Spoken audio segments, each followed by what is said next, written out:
নমস্কার বন্ধুরা, সোমা রান্নাঘর আপনাদেরকে অনেক অনেক স্বাগত জানাই। তো কেমন আছেন বন্ধুরা? নিশ্চয়ই ভালো আছেন। তো আজকে আমার একদম একটা নতুন রেসিপি হলো পিৎজা পরাঠা। তো ভিডিওটা শুরু থেকে লাস্ট পর্যন্ত জরুর দেখবেন বন্ধুরা। আমি আজকে বানাবো পিৎজা পরাঠা। তো এখানে আমি ময়দা নিয়েছি, 250 গ্রাম ময়দা আছে। তো আমি 20 গ্রাম আটা মিক্স করছি। এবার অল্প করে আমি নুন মিক্স করে দিচ্ছি স্বাদ মতো। এখানে আমি 3 চামচ মতো সাদা তেল দিয়ে দিচ্ছি। এটাকে ভালো করে মেখে নিব শুকনো এভাবে। ভালো করে আমি তেলের সঙ্গে আটা ময়দাটা ভালো করে মেখে নিয়েছি দেখুন।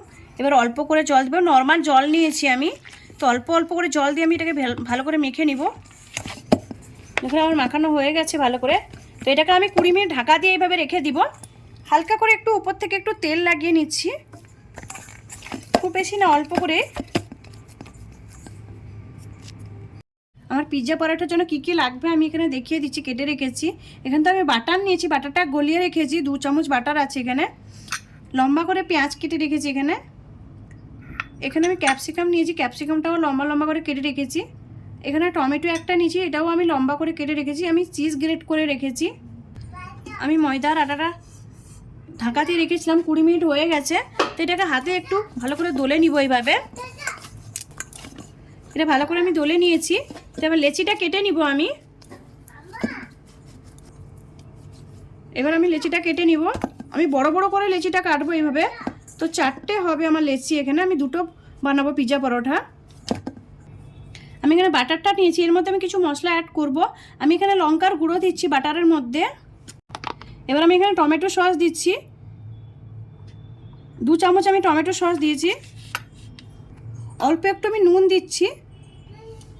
এটাকে ভালো করে মিক্স করে নেবো এইভাবে। দেখুন আমার সসটা রেডি হয়ে গেছে, রেড সস।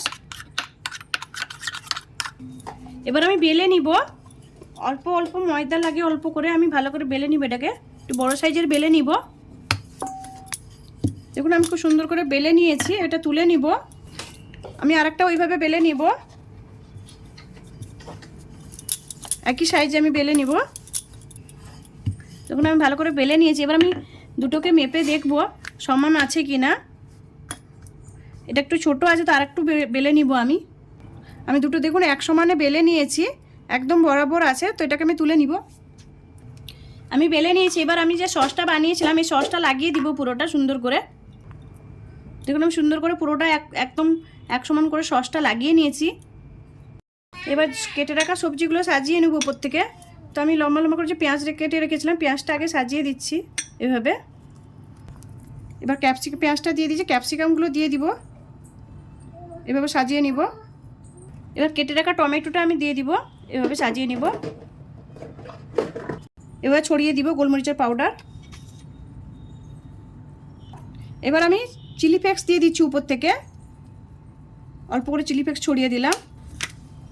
এবার আমি চিজটা দিয়ে দিব, গ্রেট করা চিজটা ছড়িয়ে নিব। ভালো করে আমি চিজটা দিয়ে দিব এইভাবে। এবার আমি পিৎজা অরিগানো নিয়েছি, তো অরিগানোটা আমি দিয়ে দিব। আমি হাতে করেই ছড়িয়ে দিলাম অরিগানোটা।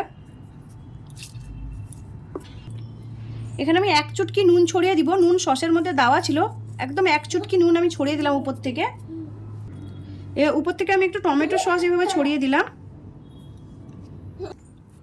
দেখুন কি সুন্দর লাগছে আমার পিৎজা পরোটাটা। এবার আমি আরেকটা রুটি উপর থেকে চেপে দিব এভাবে। ভালো করে মুখটাকে চেপে নিতে হবে, নাহলে খুলে যাবে। এভাবে পুরো ভালো করে মুখটাকে চেপে নিতে হবে। একটু বড় করে টেনে টেনে মুখটাকে ভালো করে চেপে নিতে হবে এইভাবে। দেখুন আমি কি সুন্দর করে মুখটা চেপে নিয়েছি। এবার আমি তাওয়ার মধ্যে দিয়ে দিব। এটাকে আস্তে করে তুলে নিব এইভাবে, খুব সাবধানে তুলতে হবে। এটাকে আমি ঢাকা দিয়ে দিব। এবার গ্যাসটা স্লো করে একটু ঢাকা দিয়ে দিব এইভাবে। 5 মিনিট আমি ঢাকা দিয়ে দিব। এবার আমি ঢাকাটা খুলে নিচ্ছি, 5 মিনিট হয়ে গেছে। কি সুন্দর করে ফুলে গেছে। তো আমি এই সাইডে একটু তেল লাগিয়ে নিব এইভাবে। এবার এটাকে আমি উল্টে দিব, আস্তে করে উল্টে দিব। এবার এই সাইডেও আমি একটু অল্প করে তেল লাগিয়ে নিব এইভাবে। খুব অল্প করে তেলটা লাগালাম। তো এবার আমি আবার 5 মিনিট আমি ঢাকা দিয়ে দেবো এইভাবে, গ্যাসটা একদম স্লো করে। দেখুন 5 মিনিট হয়ে গেছে, আমি দেখছি হয়েছে কিনা। দেখুন কত সুন্দর হয়েছে একদম। এই সাইডটাও হয়ে গেছে, দেখুন পুরো লাল করে হয়ে গেছে, একদম ভিজে গেছে। এটাকে আমি নামিয়ে নিব। দেখুন আমার গরম গরম পিৎজা রেডি হয়ে গেছে। আমি যে পদ্ধতিতে বানালাম আপনারা একবার ট্রাই করবেন। তো আমি এটাকে কেটে দেখাচ্ছি আপনাদেরকে। এভাবে আমি কেটে কত ক্রিস্পি হয়েছে দেখুন পিৎজাটা, পুরো দোকানের মতন পিৎজাটা হয়েছে আমার। দেখুন আমি কেটে নিয়েছি, পুরোটা খুব সুন্দর করে কেটে নিয়েছি। আমি একটা দেখাচ্ছি আপনাদেরকে তুলে।